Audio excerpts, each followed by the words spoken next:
안녕하세요. 살다 보면 인생 절호의 기회가 찾아온다고 하죠. 저에겐 이혼이 인생을 바로잡을 최고의 기회이지 않았나 싶네요. 한때는 참 사랑했던 남자이고 제가 가진 그 무엇을 내주어도 아깝지 않던 사람이었는데 말이에요. 하지만 전 남편의 추악한 속내를 알고 나니 입안에 들어있는 사탕까지도 다 뺏어버리고 싶은 심정이더군요.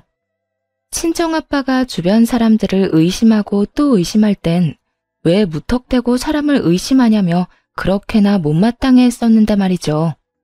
많은 일을 겪고 난 지금에서야 왜 아빠가 그렇게까지 돌다리를 부서져라 두드리고 건너는지 알 것만 같더라고요. 10길 물속은 알아도 한 길 사람 속은 모른다더니 그걸 경험을 통해서 누구보다 더 정확하게 깨닫게 되었네요. 한때 삶의 전부였던 남편과는 회사에서 만나 결혼까지 하게 된 사이였어요. 저희가 일했던 회사는 친정아빠가 운영하던 작은 중소기업이었는데 아빠의 삶이 녹아있던 그곳에서 남편을 만나게 되었던 것이죠. 성실한 모습에 예의가 몸에 밴 남편의 모습이 참 보기 좋더라고요. 평소 제가 상상하던 배우자의 모습과 가깝기도 했고요. 그래서 집안 차이는 대수롭지 않게 여기며 결혼까지 한 것이었는데 결국 결과는 이렇게 되어버렸네요. 더 큰 행복을 가져다 줄 거라고만 생각했던 결혼에 꼴이 나고 난 후 일을 그만두고 집에서 남편을 내조하는 것에 집중하기로 했어요. 결혼을 하며 남편이 회사에서 받게 될 눈초리도 신경이 쓰였고 그래야 남편이 회사에서 좀 더 마음 편히 일할 수 있지 않을까 생각했기 때문이었죠. 남편은 이런 제 배려가 아깝지 않게 누구보다 열심히 회사 생활을 했고 그에 대한 보답을 받는 듯 승승장구하며 오롯이 혼자의 힘으로 회사 내에서 인정을 받았고요. 장인어른을 믿고 조금은 나태해지거나 건방져질 법도 한데도 남편은 그럴수록 본인이 더 잘해야 장인어른에게 민폐가 되지 않는다고 말하곤 했죠.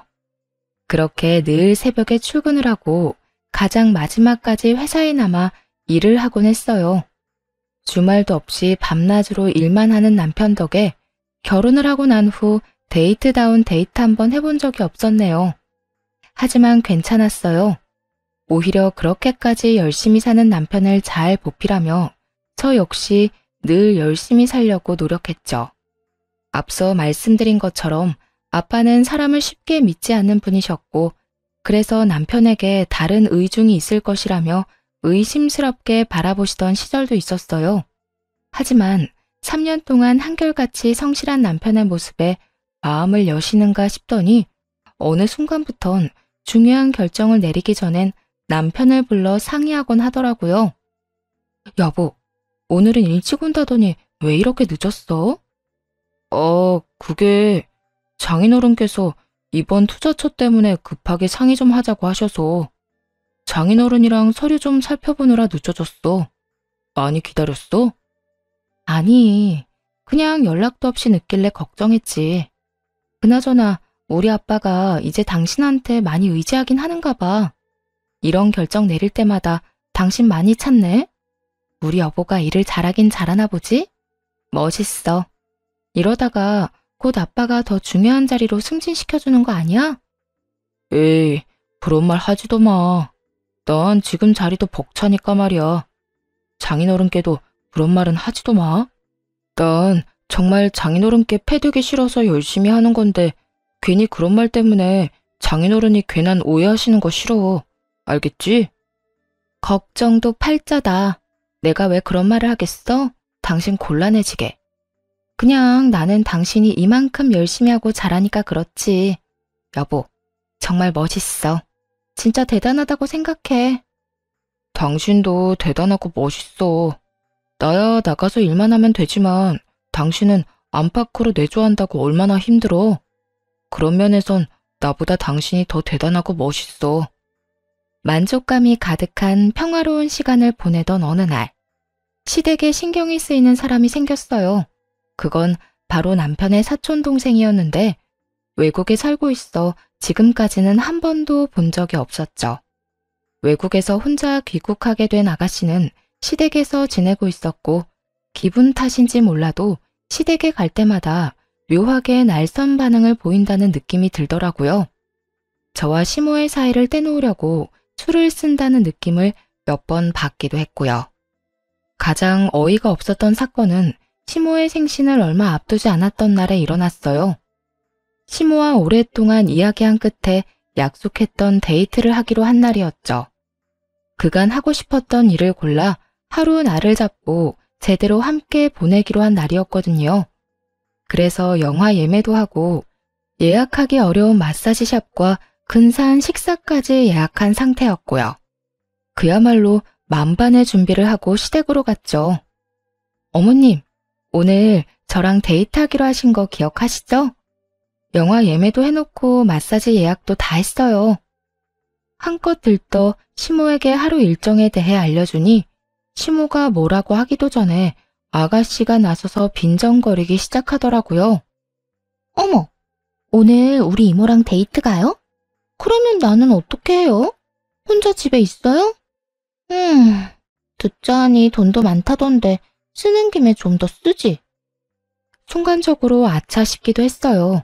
전혀 생각지도 못했거든요. 그러면서도 설마 하니 이런 데이트에 눈치도 없이 껴달라는 말을 할까 싶었는데 아가씨는 눈치가 없는 것이 아니라 눈치를 볼 생각이 없는 거였더라고요. 아, 제가 생각을 못했네요. 다음엔 같이 가요. 오늘은 어머님이랑 좀 다녀올게요. 아니, 그러지 말고 언니가 오늘은 좀 양보해 주세요. 제가 이모랑 데이트 좀 하게요.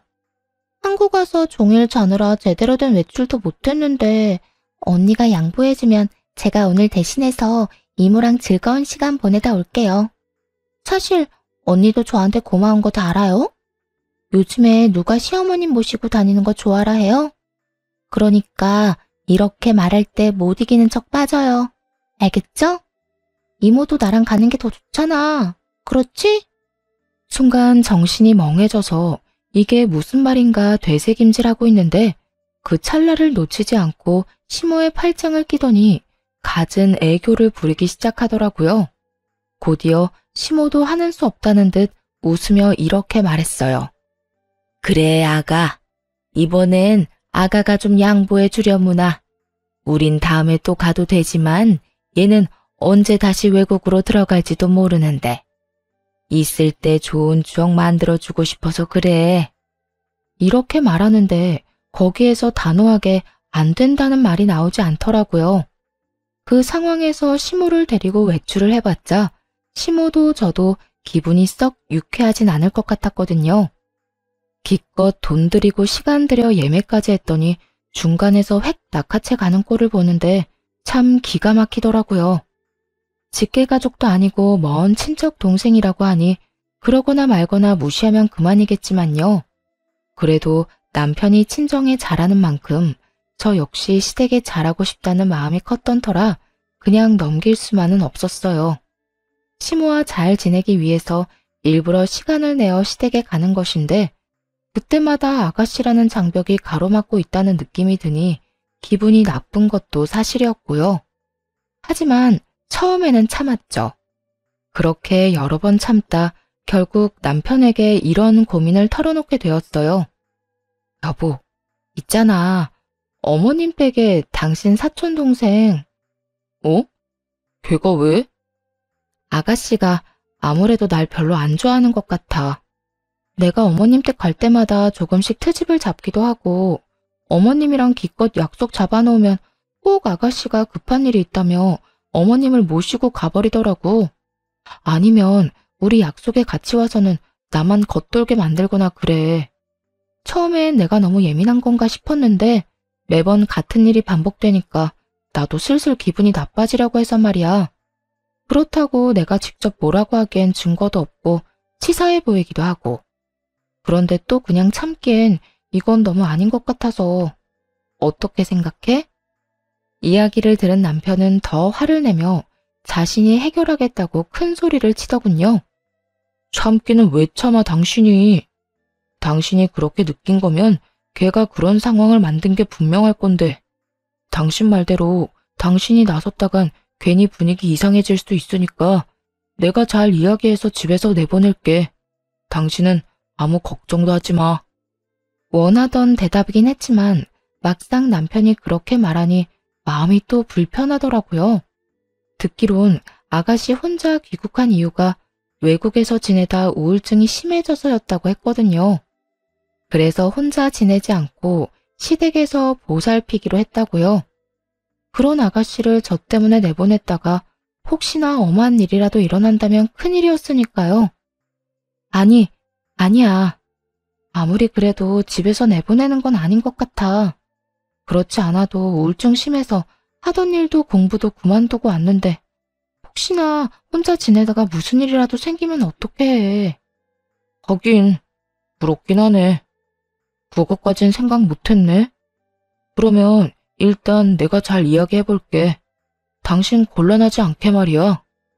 남편이 알아서 해보겠다고 한 후 이야기가 잘 된 것인지 더는 저에게 나를 세워 대하지는 않더라고요. 여전히 시모와의 사이에 껴있다는 느낌이 들긴 했지만 전처럼 심한 것은 아니었어요. 그래서 이 정도야 제가 더 잘하면 된다는 생각으로 시모에게 일부러 살갑게 굴곤 했죠. 하지만 이 일이 잘 해결되고 난 후 큰일이 생겼어요. 그건 바로 친정아빠가 갑작스럽게 입원을 하게 된 것이었죠. 나이가 있으시니 가끔 몸이 좋지 않으면 입원을 해 쉬시곤 했는데 이번엔 어디가 많이 안 좋으신 건지 여러 검사들을 받으며 입원 기간이 길어지더라고요. 엄마, 아빠 어디 많이 편찮으셔? 입원한 지가 언젠데 퇴원은 고사하고 왜 아무 말도 안 해주는 거야? 나 진짜 답답해, 겁도 나고. 겁날 것도 많아. 아직 검사 결과가 안 나와서 그래. 이번에 검사를 많이 해서 그런가 결과 나오는데 시간이 꽤 걸리네. 그러니까 너무 걱정하지 말고 넌 네 할 일 하고 있어. 자세한 건 나중에 이야기하자, 천천히. 어느 하나 명확하지 않은 엄마의 대답은 더욱 불안하게 만들었고 무서운 생각도 들어 걱정만 늘어가고 있었어요. 딸바보라 소문난 아빠의 사랑을 듬뿍 받고 자랐던지라 온통 아빠에게 신경이 곤두서 있던 상황이었죠. 그런데 그 와중에 남편이 점점 이상하다는 느낌이 들더라고요. 여보, 오늘 나 병원 갈 건데 당신도 같이 갈래? 난 오늘 일 때문에 중요한 약속 있는데. 왜 그 있잖아. 중요한 거래처 사장님이랑 요즘 조율하고 있다고 했던 거. 그 일로 오늘 만나기로 했어. 아, 그거? 그런데 그건 저번 주에 마무리했다고 하지 않았나? 그 일 때문에 당신 늦는다고 하고 태벽에 들어왔었잖아. 그때 분명히 마무리했다고 들은 것 같은데? 그게 내 착각이었지 뭐야? 난 충분히 좋은 쪽으로 마무리됐다고 생각했는데 상대방 생각은 다르더라고. 그래서 오늘 다시 만나 뵙기로 했어. 처음엔 저보다도 자주 병원에 들락날락하던 사람이 이런저런 핑계를 대며 병원의 발길을 끊어버리기도 했고 시댁을 핑계 삼아 외박을 하는 날도 생겨나기 시작했어요. 여보, 오늘도 많이 늦어? 오늘 엄마한테 좀 다녀와야 할 것 같아. 며칠 전에 연락이 왔는데 아들 얼굴 까먹겠다며 오라고 성하셔서 말이야. 무슨 일 있는 것 같기도 하고 아마 전화로 할 말은 아닌 것 같고 얼굴 보고 해야 할 말 같아서 오늘 가보려고. 아, 그래? 그러면 나도 오늘 어머님 댁으로 가 있을까? 그러고 보니까 내가 요즘 아빠 때문에 어머님을 전혀 신경 못 썼네. 그런데 무슨 일인 거지? 큰일이라도 생기셨나? 아니야. 당신은 그냥 장인어른 병원이나 다녀와서 집에서 푹 쉬어. 그렇지 않아도 신경 쓸 일 많은 사람이 시댁까지 왜 챙겨? 우리 엄마 그렇게 이해심 없는 사람 아니니까 당신은 그냥 쉬고 나 혼자 다녀올게. 아니다. 오늘 간 김에 하루 자고 거기서 바로 출근할 테니까 당신은 내 밥 걱정하지 말고 푹 쉬어. 걱정을 하지 말라고는 해도 걱정이 될 만한 상황이었어요. 시댁에 일이 있다. 혹은 시모가 찾는다는 이유로 시댁에 가는 날은 잦아졌거든요. 더구나 막상 다녀와서는 무슨 일 때문인지 이렇다 할 설명도 없었고요. 아무리 제가 친정일 때문에 정신이 없다고는 하지만 그게 아니라 정말로 말하지 못할 법한 큰일이라도 생긴 것은 아닌지 어느 순간부터 걱정이 되기 시작했네요. 그래서 시모에게 전화를 걸어 상황을 떠보기로 했어요. 어머님, 잘 지내시죠? 그럼 난 잘 있지. 사돈 어른은 어떠시니? 아직 병원에 계신다고 들었는데. 네, 아직 병원에 계세요. 이런저런 검사 다 받으시고 결과 기다리고 계세요. 댁에는 별일 없으시죠? 몸은 좀 어떠세요? 응, 난 아픈 곳도 없고 별일도 없어. 넌 너나 걱정하려무나. 요즘 병원 왔다 갔다 하느라고 마음고생 심하지? 이럴 때일수록 네 건강은 네가 챙겨야 하는 거야. 입맛 없어도 끼니는 꼭 챙겨 먹고. 알겠지? 네, 어머님. 혹시나 집에 무슨 일 있으면 꼭 연락해 주세요. 혹시나 저 생각해서 숨기지 마시고요. 그래, 알겠어. 혹시나 네 도움 필요한 일 있으면 꼭 연락할 테니 걱정하지 말거라. 시모의 목소리는 밝았고 무슨 일을 숨긴다고 하기엔 태연하기까지 했어요. 하지만 남편은 이런저런 일이 생겼다며 시댁에서 자고 온다고 했었고 점점 그런 남편이 이상하다고 생각했죠. 평소에 저였다면 그때 바로 뒷조사를 하든 추궁을 하든 했을 텐데 그 당시에는 그저 그럴 만한 일이 있겠지 하고 안일하게 넘겼어요. 그만큼 다른 일에 신경 쓸 여유가 없기도 했고 남편을 믿어 의심치 않았기에 말하지 못할 일이 있겠거니 했던 거였죠. 그렇게 정신줄을 빼놓고 살던 어느 날 유난히 일찍 퇴근한 남편이 저에게 조심스럽게 말을 걸어오더라고요. 여보, 장인어른 몸은 좀 어때? 뭐 때문에 이렇게 길게 입원하시는 거래? 뭐 들은 말 있어? 아니, 그렇지 않아도 그것 때문에 답답해 미치겠어. 아무리 물어도 대답도 안 해주고 그냥 나중에 자세히 이야기하자고만 그래. 갈 때마다 아빠는 자고 있고 가끔 일어나 있어도 그것도 잠시뿐이야. 그래? 도대체 어디가 편찮으시길래 그러시는 거지? 그러니까. 그런데 왜? 회사에 무슨 일이 생겼어? 남편은 약간 곤란하다는 듯 망설이더니 이내 굳게 나뭇잎을 열더라고요. 제 눈치를 과하게 살피며 말이죠. 그냥 내가 많이 고민해봤는데 장인어른 회사 일은 신경 쓰지 마시고 이제 건강만 신경 쓰시면서 좀 쉬시는 건 어떤가 해서. 회사는 내가 더 신경 쓰면 되니까 말이야. 어? 갑자기 그게 무슨 말이야? 말 그대로야. 장인어른 이제 좀 쉬셨으면 해서. 사실은 회사 내에서 이런저런 말이 자꾸 나와. 계속 찾아와서 나보고 회사를 맡으라고 직접적으로 이야기하시는 분들도 계시고 말이야. 회사를 창립할 때부터 시작해 지금껏 오랫동안 아빠와 함께 해주신 분들이 계셨는데 그분들이 그런 말을 꺼냈다고 들으니 생각이 많아지더라고요. 건강상의 문제로 인한 아빠의 부재, 그리고 조금은 의미심장한 남편의 제안. 좀 더 남편의 마음을 자세히 알기 위해 이것저것 남편에게 묻기 시작했죠. 그런 말까지 당신한테 한단 말이야? 나한텐 아무 연락도 없으셔서 전혀 몰랐는데. 당신한텐 아무래도 말하기가 그랬겠지. 나한텐 예전부터 그런 식으로 말씀하시곤 하셨어. 처음엔 내가 그럴 만한 그릇도 되지 않는데 왜 그러시나 싶기도 했어. 그런데 장인어른 입원 기간이 길어지니까 그런 말이 귀에 들어오기 시작하더라고. 회사를 함께 일으키신 분들이 찾아오셔서 그런 말씀을 계속 하시니까 몸둘 바를 모르겠으면서도 한편으론 잘할 수 있다는 용기도 생기고 말이야. 당신도 잘 알잖아. 나 당신이랑 결혼하고 얼마나 열심히 회사를 위해 살았는지. 그러니까 당신이 장인어른께 잘 좀 이야기해주면 안 될까? 장황하게 설명하긴 했지만 결론은 아빠 회사를 물려달라 이거더라고요. 여러 생각으로 머릿속이 복잡해져서 일단은 대화를 마무리해야겠다는 생각을 했어요. 더 이야기를 나누어봤자 머릿속만 복잡해질 것 같았으니까요. 일단 생각 좀 해보자. 생각 정리되면 아빠하고도 잘 이야기해볼게. 그래. 나도 다시 한번 내가 잘 이끌 수 있을지 생각해보고 내 자신을 돌이켜볼게. 한 가지 약속할 수 있는 건 날 믿고 맡겨주신다면 그 누구보다 열심히 할 수 있다는 거야. 남편의 말을 듣고 난 후 며칠에 걸쳐 여러 생각들을 했어요.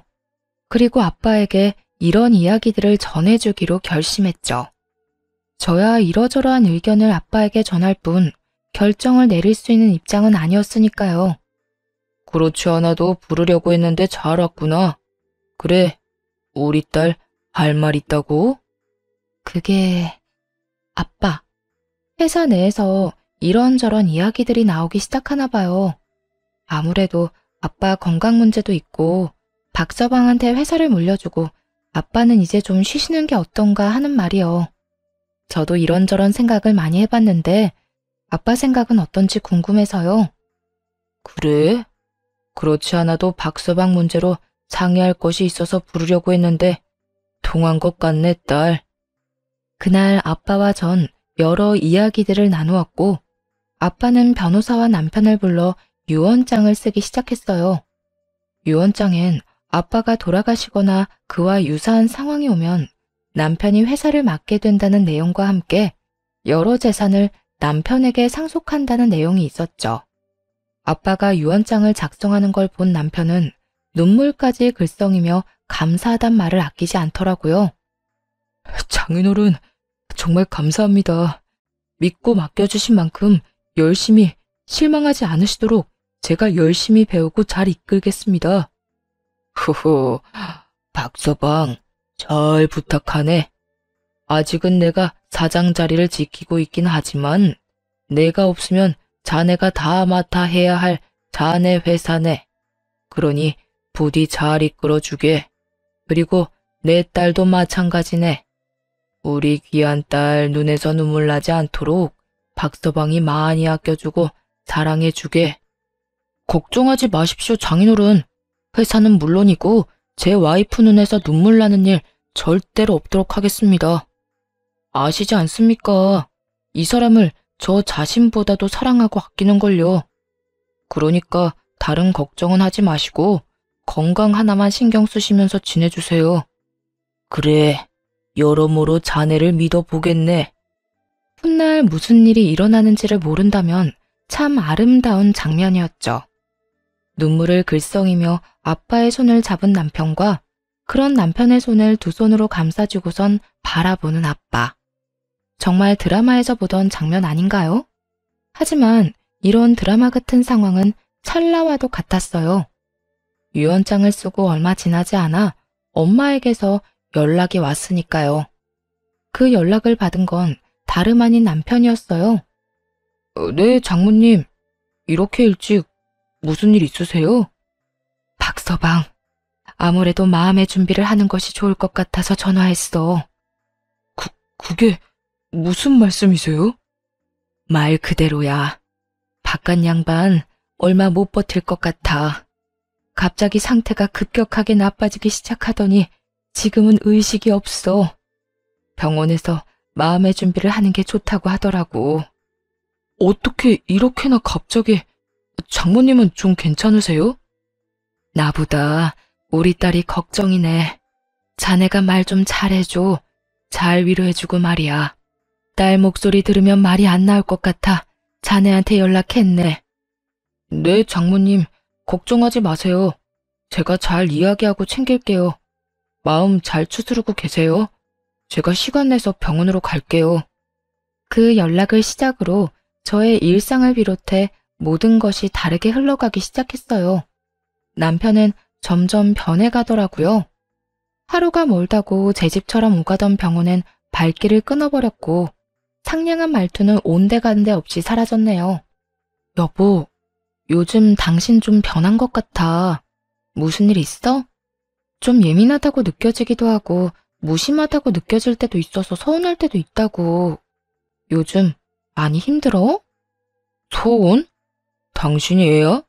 별것도 아닌 일에 삐지고 서운하게? 그리고 나 요즘 바쁜 거 뻔히 알면서 그런 일로 서운하다는 말을 하고 싶어? 철이 없는 거야, 생각이 없는 거야? 그렇지 않아도 바빠서 몸도 마음도 힘든데 제발 집에서라도 마음 편히 좀 있자, 어? 당신이 이러니까 무슨 일 있냐고 묻는 거야. 요즘 내가 무슨 말만 하면 이런 반응이니까. 걱정돼서 건네는 말에 돌아오는 건 매번 날선 대답이니까. 입장 바꿔서 당신 같으면 이런 생각이 들지 않겠어? 당신이 그렇게 느낀다면 내가 요즘 예민한 게 맞겠지. 그런데 내가 그렇게나 예민하게 굴면 좀 내버려 두면 안 되는 거야? 꼭 그렇게 일일이 쫓아다니면서 말 걸고 귀찮게 해야 해? 그냥 그런가 보다, 좀 피곤한가 보다 하고 내버려 두면 되잖아. 이렇게 까칠해지는 것은 기본이었죠. 이게 다가 아니었어요. 어느 순간부터 점점 귀가가 늦어진다 싶더니 하루는 회사 근처에 지낼 곳을 얻었다고 하더군요. 나 회사 근처에 집 얻었어. 뭐? 왜? 바쁠 땐 새벽까지 일해야 하는데 매번 집에 왔다 갔다 하기 힘들어서. 어차피 집에 와도 씻고 옷만 갈아입고 바로 다시 나가야 하는데 그 시간 아껴서 잠이라도 좀 자면 좋잖아. 그래서 늦어지면 여기 말고 아예 그 집으로 왔다 갔다 하려고. 그러니까 내가 늦으면 기다리지 말고 먼저 자. 두 집 살림한다는 말을 참 당당하게도 하더군요. 화도 나지 않았어요. 이렇게 나올 걸 어느 정도 알고 있었으니까요. 무슨 이야기냐고요? 사실 남편이 친정아빠를 들먹이며 회사를 탐내고 있다는 느낌을 받은 순간부터 남편을 의심하기 시작했거든요. 그때 바로 남편의 뒷조사를 시작했고 그 결과는 상상도 한 적도 없던 것이었죠. 우선 남편은 회사 사람들의 권유를 받은 것도 아니었어요.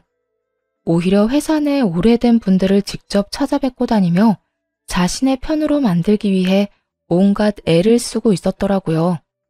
때로는 큰 금액의 돈을 빼돌려 그분들을 회유하는 것에 쓰기도 했고요. 그것뿐만이 아니었죠. 더 어이가 없었던 건 시댁에 잠시 살기로 했다던 신경 쓰이는 그 여자였어요. 그러니까 아가씨로만 알고 있던 사람 말이에요. 사촌 동생이 아니었더라고요. 그 여자의 정체는 상간녀였어요. 정말 간도 크죠? 저도 들락거리는 시댁에 본인 사촌 동생으로 동갑시켜 숨겨뒀더라고요. 남편은 물론이고 시부모님들까지 모든 사실을 알면서 그런 거짓말로 저를 속이고 있었다니 정말 믿을 사람 하나 없다 싶었어요. 모든 사실을 알고 나니 남편이 시댁 핑계를 대고 가끔 외박을 하던 것이 떠오르며 온몸에 소름이 끼치더라고요. 이게 끝이 아니었어요. 두 사람의 대화를 녹음 파일로 받았는데 들어보니 정말이지 추악한 속내 그 자체였죠. 오빠, 언제까지 이러고 살아야 해? 조금만 더 기다리라고 했잖아. 그 노인네 무슨 병인지는 몰라도 병원에서 지내는 시간이 꽤 길어지고 있다고. 이제 고지가 눈앞인데 급하게 굴다가 다 망칠 작정이야? 그런 건 아닌데, 그러면 나 집이라도 얻어줘. 오빠 부모님은 좀 불편해도 잘해주시니까 그럭저럭 참을만 한데, 그 여자 올 때마다 미치겠다고. 올 때마다 어떻게 해서든 어머님께 잘 보이려고 알랑방귀 끼어대는데 아주 꼴 보기 싫어 죽겠어. 그러거나 말거나 신경을 꺼. 아예 방에 들어가 버리거나 그러면 되지. 그걸 왜 다 지켜보고 있어? 내가 말했지. 자기가 계속 예민하게 굴면 그 여자가 이상하게 생각할 거라고. 그러니까 이상한 말이나 행동하지 말고 그냥 신경 쓰지 마. 응? 오빠 같으면 그게 돼? 저러다가 어머님이 나 말고 저 여자 편을 들면 어쩌나. 그러다 오빠까지 나 버리고 그 여자한테 가면 어쩌나. 내가 얼마나 걱정인 줄 알아? 별 걱정을 다 한다. 그럴 것 같았으면 우리 집에 자기 들이지도 않았겠지. 그리고 우리 엄마 그 여자보다 자기 더 좋아해. 그 여자야 자기도 알다시피 우리 집 지갑인 거 알잖아. 나한테 돈도 주고 회사도 줄 통 큰 지갑 말이야. 자기는 지갑 보면 무슨 감정이 느껴져? 나도 마찬가지야. 아무 감정도 느낌도 없어. 애초에 사랑 같은 거 하지도 않았고 우연히 그 여자가 회사 사장 딸인 거 알고 결혼한 것뿐이라고. 그러니까 그런 걱정은 하지도 마. 하긴, 그래도 집은 얻어줘. 나 오빠랑 오붓하게 지내고 싶단 말이야.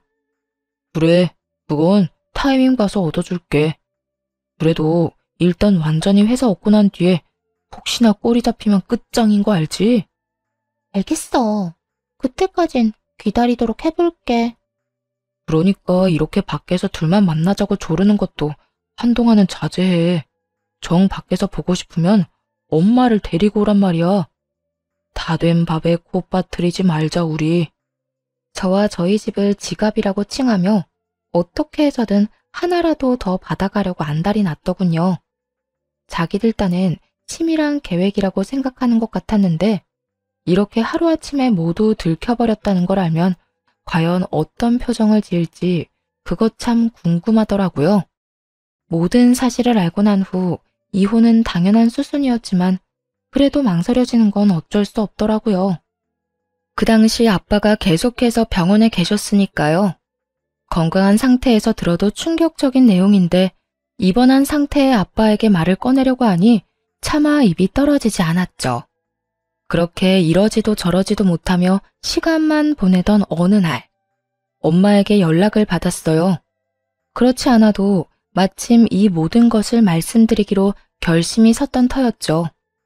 아빠, 그리고 할 말이 있는데요. 사실은 박서방 다른 여자 있어요.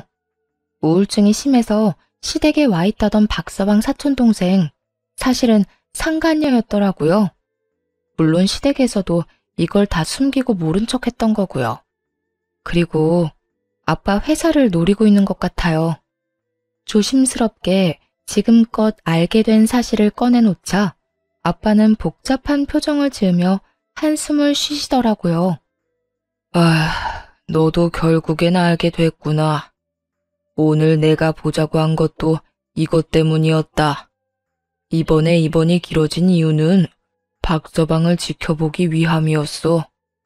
일도 열심히 하는 것 같고 열심히 하는 것만큼 결과도 늘 좋아서 좀 더 힘있는 자리로 옮겨줬다가 회사를 물려줘도 될까 고민을 하고 있었단다.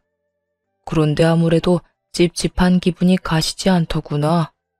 그래서 일부러 입원을 하고 상황을 심각한 것처럼 몰고 갔지. 이런 상황이 되면 박서방의 진짜 모습이 나올 것 같아서 말이야. 그리고 혹시나 하는 마음에 나 역시 뒷조사를 해봤단다. 그러면 아빠, 아픈 게 아니었어요? 그래, 이 아빠 아주 튼튼해. 그냥 회사 물려주기 전에 확실히 해두고 싶었던 것뿐이야. 여러모로 말이다. 그래서 넌 앞으로 어떻게 할 거니? 아빠 엄마는 네 뜻에 따라가려고 한단다. 저는 당연히 이혼할 거예요. 이 모든 사실을 알았는데도 그런 인간이랑 더 살겠다고 하면 그건 제정신이 아닌 거죠. 그래, 우린 혹시나 해서 물어봤단다. 그러면 앞으로 어떻게 해야 할지 이야기를 좀 나눠볼까? 아빠와의 상의 끝에 위자료만 받고 끝내지 말고 복수를 계획했고, 그래서 유언장을 작성하는 것부터 시작해 아빠가 위독하다는 가짜 소식까지 전했던 것이었어요. 기쁨에 도취하여 있을 때 모든 걸 빼앗기로 한 것이었죠. 예상대로 남편은 하루가 다르게 변해갔고 그런 남편의 모습을 지켜보며 저 역시 마음 정리를 빠르게 해나가던 상태였네요. 우선 남편이 알고 있던 기존의 유언장을 수정했고 회사 돈을 얼마만큼 어디로 빼돌렸는지에 대한 조사도 조용히 진행했어요. 상간녀와 함께 살 집만 얻은 줄 알았더니 시댁 집까지 바꿔주었고 숨겨둔 외제차 2대까지 있더군요. 다시 뺏어오기도 쉽게 본인 명의로 말입니다. 이혼을 진행함과 동시에 경찰에 신고도 함께 했죠. 여러 소장들을 받고 나서야 남편은 제가 모든 것을 알았던 걸 눈치채곤 빌기 시작하더군요. 여보, 당신 지금 큰 오해하고 있어. 그러니까 내 말 좀 들어봐. 들어보면 다 이해할 거야. 보자마자 무릎을 꿇고 앉아서 한다는 말이 오해였다더군요. 감동도 없고 성의도 없는 말을 듣는데 어쩌다 이런 인간하고 여기서 이러고 있나 하는 생각마저 들었어요. 오해? 뭐가 오해인데? 당신이 우리 아빠 회사만 물려받고 나랑 이혼하려고 했던 거? 아니면 당신 집에 있는 그 여자가 사실은 상간녀였던 거? 도대체 뭐가 오해라는 건데? 그게 잠깐 흔들려서 여자 만났던 건 맞아. 그런데 당신도 생각을 좀 해봐. 내가 당신 같은 여자를 두고 왜 그딴 여자한테 가겠어? 그냥 잠시 만났던 것 뿐인데 그 여자가 죽어도 못 헤어지겠다고 하면서 오갈 데도 없다고 하길래 그냥 잠시 집에 들인 것 뿐이야. 이게 무슨 개똥 같은 소리야? 잠시 스쳐가는 여자를 본가에 데려다 놨다고? 배울 만큼 배웠다는 사람이 변명이 너무 성의 없다고 생각 안 하니? 여기까지 와서 이렇게 빌 거면 적어도 그럴싸한 변명거리라도 준비했어야지. 다 됐고 그냥 우리 이혼해. 내가 다 잘못한 거 맞고 당신한테 죽일 놈 맞는데 다른 건 다 해줘도 당신하고 이혼만큼은 못해. 절대 안 해. 그래, 당신 이럴 줄 알고 변호사 선임해뒀어. 당신이 뭘 어떻게 하든 이혼은 꼭 하게 될 테니까 그런 줄 알아. 경찰 조사는 아직이지? 당신 회사 돈 야금야금 가져다 쓴 것도 다 신고했으니까 그런 줄 알고 준비 잘해둬. 그리고 당신 부모님을 비롯해서 그 여자한테도 다 소송 들어갈 테니까 그런 줄 알고. 저를 찾아와 무릎을 꿇고 앉았을 때보다 더욱 좌절한 얼굴이었어요. 그도 그럴 것이 남편놈은 앞으로 벌어지는 모든 일의 책임은 본인 혼자 짊어지면 된다고 생각했을 테니까요. 그런데 생각지도 못한 부모님과 상간녀까지 한 세트로 묶어 죗값을 치르게 하겠다고 하니 보통 당황스러운 것이 아니었겠죠. 남편은 더 처절하게 제 바짓가랑이를 붙잡고 애원하기 시작했어요. 여보, 제발 내가 조용하게 당신이 하자는 대로 빨리 이혼할 테니까 그 여자랑 부모님은 건드리지 말아주라. 응? 내가 정말 잘못했어. 내가 왜 그래야 하는데? 우리 그럴 만한 돈 없어. 돈도 돈이지만 우리 부모님 나이도 많은데 그런 일까지 겪게 하고 싶지 않아. 그러니까 나이도 많으신 분들이 아들이 그딴 말도 안 되는 짓을 벌이는데 말리기는커녕 상간녀를 데리고 살고 있었다고? 당신 같으면 그냥 조용히 넘어갈 수 있었어? 당신 말대로 나이 지긋한 양반들이라 그냥 그렇게 넘어가는 거야. 아니었으면 나 진짜 가만 안 뒀어. 알고나 있어? 뻔뻔하게도 상간녀와 시부모를 감싸는 모습에 저는 고함을 꽥 질러버렸어요. 저에게 씻을 수도 없는 상처를 준 두 사람을 감싸는 인간 쓰레기의 모습에 더는 침착함을 유지할 수 없었으니까요. 함께 결혼 생활을 하며 이런 제 모습을 본 적이 없었던 남편놈은 꽤나 충격을 받은 표정이더라고요. 참 웃기지 않나요? 마음속으론 그깟 고함이 아니라 더 심한 상상을 오만 가지는 했는데 고작 그 고함 한 번에 그런 표정을 보였다는 게 말이에요. 여보, 정말 화 많이 났구나. 그걸 말이라고 하니? 넌 나뿐만 아니라 내 가족, 그리고 내 가족이 한평생을 갈고 닦은 터전까지 다 기만했어. 그런데 화가 많이 났냐고? 그런 당연한 걸 묻고 싶어? 내가 진짜 말도 다 하지 못할 만큼 잘못했어. 제발 이렇게 빌 테니까 한 번만 용서해줘. 그래, 장인어른. 장인어른 몸도 편찮으시고 의식도 없으신데 우리 이혼 소식까지 전해드릴 순 없잖아. 비록 의식은 없으셔도 다 듣고 계실 텐데. 가짜 유언장을 보고 난 후에는 아빠가 의식이 없거나 말거나 병원에 가는 일도 없던 남편놈이 아빠를 들먹이며 이혼을 막고자 애쓰더라고요. 사실은 아빠가 의식이 없다는 것조차 거짓말이란 사실은 꿈에도 모르고 말입니다. 고양이 쥐 생각하는 것도 아니고 우리 아빠 걱정을 그렇게 하는 사람이 회사 돈을 그렇게나 빼돌리셨어? 그건 사업자 여러 가지 쓰다 보니까 그렇게 됐어. 맹세하건대 나를 위해 쓴 돈은 단 하나도 없다고. 네 부모님 집 사주고 그 여자랑 살 집에다가 외제차 2대는 널 위한 돈이 아닌가 보네. 아, 당신이랑 말 섞으면 섞을수록 기분만 더 나빠지니까 그만 좀 하자. 그리고 당신이 그렇게 걱정하는 척하는 우리 아빠, 의식 똑바르고 아픈 것도 없이 아주 건강하셔. 그러니까 그 더러운 입에 우리 아빠 올리지도 마. 그제야 모든 것이 아빠가 마련한 마지막 관문이었다는 것을 깨달은 듯 하더라고요. 자신의 말대로 다 된 밥에 코를 제대로 빠뜨렸다는 사실까지도요. 여러 생각과 함께 후회와 절망에 빠진 그 표정이 참으로 볼만하더군요. 그러면 설마 내가 어떻게 하는지 지켜보려고 그런 연극을 했던 거야? 그러니까 허튼 짓거리 하지 말고 하던 대로 회사 일이나 열심히 하지 그랬어. 그랬으면 당신 꿈처럼 우리 아빠 회사는 물론이고 화목한 가정까지 다 당신 몫이었을 텐데 말이야. 이게 뭐야? 결승선 다 와서 쫄딱 망해버렸네? 그것도 제대로 말이야. 여보, 정말 내가 너무 잘못했어. 나 정말 후회하고 있는데 한 번만 없던 일로 좀 해주면 안 될까? 나 회사 안 물려줘도 돼. 그냥 당신 곁에 다시 설 수 있게만 해줘, 어? 나 당신 없이 못 사는 거 알잖아. 그건 그렇겠다. 지갑 없이 살 수는 없겠지. 돈이 있어야 살 수 있을 테니까 말이야. 지갑? 갑자기 웬 지갑 타령은... 설마 그것도 다 들은 거야? 응. 내가 말이야, 당신이 생각하는 것보다 더 많이 그리고 더 깊게 알고 있어. 그러니까 더는 사람 피곤하게 하지 말고 가서 이혼이나 준비해. 그제야 남편은 더는 가망 따윈 없다 싶었는지 긴 말하지 않고 밖으로 나가더라고요.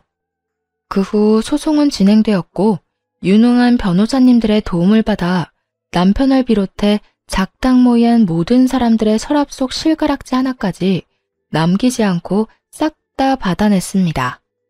당연히 전 남편은 회사에서 쫓겨났고 구속까지 앞두고 있었죠. 워낙 증거들이 차고 넘쳐 그 누가 와도 막을 수 없는 수순이었거든요. 그렇게 이제 모든 것이 끝났다고 생각하고 있었는데 마지막까지 그 지긋지긋하고 양심도 없는 인간들이 저를 찾아오더라고요. 바로 전 시모와 상간녀 말입니다. 뻔하게도 전 남편을 용서해달라는 것이었는데 그 이유가 참 어이가 없더라고요. 저기 아가, 내가 이렇게 용서를 비마. 나라도 정신을 차리고 우리 아들을 말렸어야 했는데 그땐 그 애가 괜찮다고 다 알아서 한다고 하니 눈을 감게 되더구나. 이런 소리나 하려고 여기까지 찾아온 건 아닐 텐데요. 얼른 할 말하고 가주세요. 얼굴 보고 있는 것만 해도 피곤해서요. 그래. 오늘 우리가 이렇게 온 이유는 말이다. 네 남편, 아니, 내 아들 좀 용서해주면 안 되겠니? 그간의 정을 생각해서 말이야. 이런 일이 있기 전까지 나는 물론이고 우리 아들과도 사이가 좋았었잖니. 싸우는 일은커녕 큰소리 한 번 난 적이 없었던 그 시절을 생각해서라도 제발 구속만은 어떻게 피하게 해주면 안 되겠니? 그건 이미 제 손을 떠났고요. 설사 방법이 있다고 한들 그럴 생각 전혀 없어요. 이런 말이라면 이만 돌아가 주세요. 바빠서요. 두 사람을 쫓아내려 하자 전 시모와 상가녀는 급하게 무릎을 꿇고 눈물로 호소하기 시작했어요. 아가, 그러지 말고 한 번만 용서해다오. 너도 알다시피 네가 다 뺏어가고 우리가 가진 거라곤 빚뿐이란다. 거기에다가 얘가 지금 임신했어. 배는 하루가 다르게 불러올 텐데 애 아빠도 없이 어떻게 출산하고 애를 키워? 그래요, 언니. 제가 정말 잘못했어요. 속인 것도 잘못했고 속이던 시절에 언니 못 살게 굴었던 것도 잘못했어요. 제가 다 잘못한 건 맞는데 뱃속의 아기는 잘못이 없잖아요. 그러니까 제발 우리 아기한테서 아빠를 빼앗아가지 말아주세요. 전시모와 상간녀는 마치 제가 아빠를 빼앗아간 모진 인간으로 몰아가는 것도 모자라 통하지도 않을 동정심까지 호소하기 시작하더군요. 임신을 들먹이며 호소하면 제가 눈이라도 깜빡할 거라 생각했던 모양이었죠. 멍청하기가 이루 말할 수가 없었죠. 야, 네가 눈물 질질 흘리면서 임신했으니 봐달라고 하면 내가 마음이라도 흔들릴 줄 알았나 본데 사람 잘못 봐도 한참을 잘못 봤어. 난 절대 그 인간 용서할 생각도 없고 네가 눈물로 동정심을 호소해도 전혀 흔들림 따윈 없어. 그러니까 내 앞에서 이딴 짓거리 할 생각도 하지 마. 난 그렇게 자비로운 사람 아니니까 말이야. 사람이 어떻게 그렇게까지 매정할 수 있어요? 우리 오빠 이대로 구속되고 그 충격으로 뱃속의 아기가 잘못되기라도 한다면 그 죄를 어떻게 다 갚으려고 이렇게까지 하냐고요. 죄? 너 지금 나한테 죄라고 했니? 어디서 남의 남편 꼬셔서 불륜이나 저지른 주제에 감히 죄라는 단어를 입에 올려? 그리고 네 뱃속의 애, 그 애랑 내가 무슨 상관인데? 혹여나 그 애가 잘못된다고 한들 그건 내 탓이 아니라 너희들 탓이야. 그러니까 이상한 피해자 흉내내지 말고 당장 꺼져. 지금 봤으면 알다시피 내가 노인 임산부 배려할 만큼 좋은 사람이 아니라서 말이야. 이 인연이 진짜?